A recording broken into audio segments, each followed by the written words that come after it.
Galactic Guide, Oberon system. Fools rush in.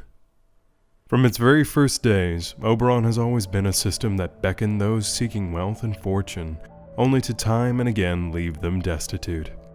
As the Tarsus Quantum Drive mod became more readily available at the turn of the 23rd century, new exploration companies were formed, eager to reap the benefits from discovering a system. The golden age of expansion was officially underway, with hundreds of ships scouring known space, hoping to push the boundaries of humanity even farther.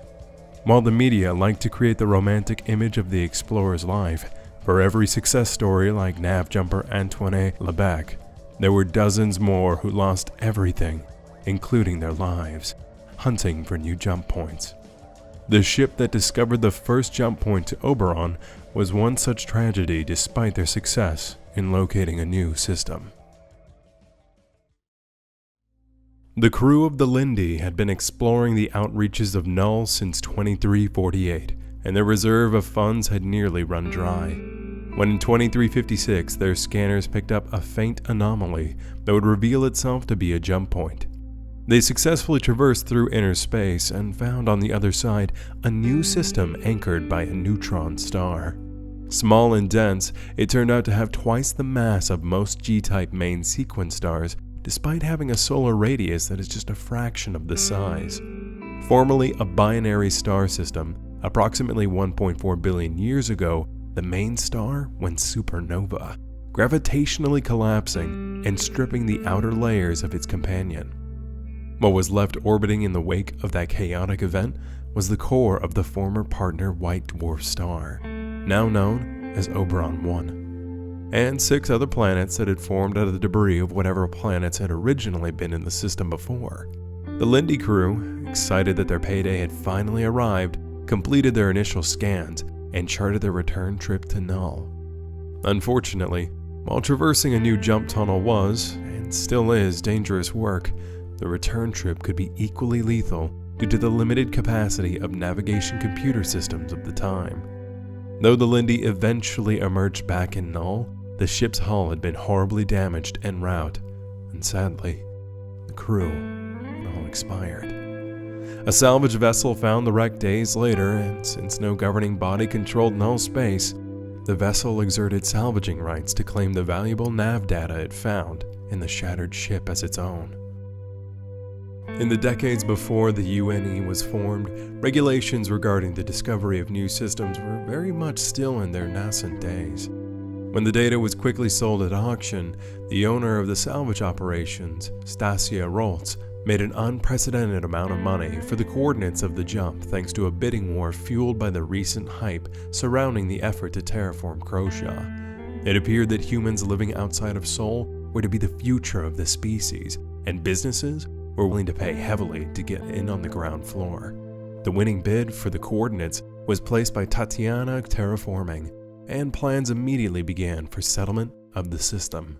Since so much of their budget had been spent on the acquisition of the system itself, Tatiana had decided upon a unique way to cut costs on their efforts to terraform Oberon 2. By leveraging future profits against their present expenditures, workers who signed on to the project would be sold plots of land at heavily reduced prices instead of receiving payment. The promise was that once their terraforming of the world was complete, they would be able to settle on the surface with their families. The name of the system, Oberon, was part of the branding used in the marketing campaign to sell labor shares. The world of your dreams is yours for the making.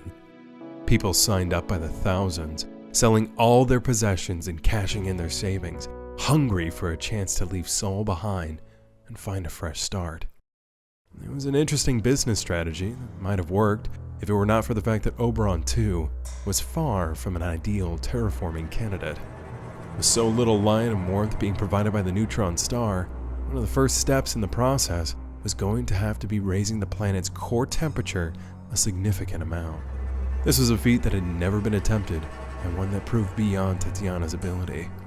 After years of toiling, the core manipulations refused to take. The project was declared a failure, and Tatiana dissolved as a corporation overnight. The workers were abandoned on a frozen planet that was only half terraformed, with no means to leave. Using the gear abandoned by Tatiana, settlers managed to eke out a meager existence in the planet's never-ending winter. Their dreams of better days would remain unfulfilled. Though the system had some wealth in the form of raw minerals and gases, it has never been enough to warrant any further economic investment throughout the centuries. In the late 2600s, the UEE briefly looked into acquiring the system, passed on the opportunity to make Oberon part of the Empire. Ever since, it has remained unclaimed, with only the descendants of those initial settlers, misguided fortune seekers, and various outcasts and outlaws calling the system home. Ironically, after suffering so much misfortune throughout its history, it has been the system's latest tragedy earlier this year that has allowed the people of Oberon to once again begin to foster hope. Though the populace suffered heavy losses when a Vandal clan recently raided the settlements on Uriel, Admiral Bishop and the UEES Retribution arrived in time to hold off a second attack and establish a new order in the generally lawless system. For the first time in its history, Oberon now hosts a contingent of Navy capital ships. Though the Retribution has moved on, a large fighting force remains in the system, charged with protecting it from further Vandal incursions. The fleet's presence has already begun to have an effect, as outlaw activity has dropped and relief aid has begun to arrive. Though some herald this as a possible second chance for the system, there are plenty who predict that the Navy will pull out soon. If they do, Oberon may never recover. TSB Travel Warning. Before visiting Uriel, confirm it is not a year that chestnut beetles are active. Ships sitting on the planet's surface will be at risk for severe damage by the insatiable insects. Oberon 1. Gone. According to legend, the planet received its name from one of the original settlers who had staked a mining claim, a former Cathcart hauler who used to chase away rival ships by yelling, "You wanna better get gone." A super-Earth carbon planet, Oberon 1 is the remnants of the system's former binary star. Rich in untapped resources, very few miners are up to the challenge that the extreme environmental and economic conditions pose. The minimal upkeep that the few automated refineries dotting the surface require is too steep a price for most. Even the hardy and rugged mining community that lives here struggles to turn a profit. Many who do find the courage to try their hand come seeking the vast wealth of diamonds that is rumored to exist in the planet's dense carbon core, despite the fact that so far only a few sparse diamond veins have ever been found. Oberon 2. Uriel. The settlers who were stranded after the terraforming failure were forced underground by the harsh surface conditions. The temperature being slightly warmer near the core, the family spent decades carving out a meager existence in dark and densely packed caves. The struggle for resources led to significant infighting during those first years and resulted in a society built on strong family ties, with dividing lines clearly drawn on which warren you lived in. One of these warren families, known as the Echo, attributed their strength of faith to their group's survival.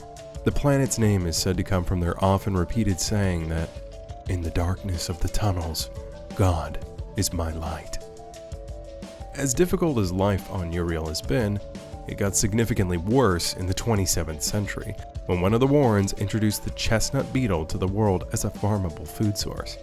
They worked well at first, with their 70-year dormant, 6-month active cycle, and their ability to eat almost anything making them easy to care for. However, it did not last when the inhabitants realized that the insects had found a way to survive on the surface and were spreading to other Warrens. What started as a welcome addition to the locals' diet quickly turned into a serious pest, with the beetle population growing into the millions. Now, like clockwork, the beetles emerge every 70 years and sweep across the planet, devouring anything they can. Most of the Warrens have developed methods to help seal up the tunnels during the chestnut season, but the invasive species have seriously hampered any attempts to settle the surface. In recent years, several above-ground communities have sprung up, but with the chestnut threat looming, they have kept relatively small.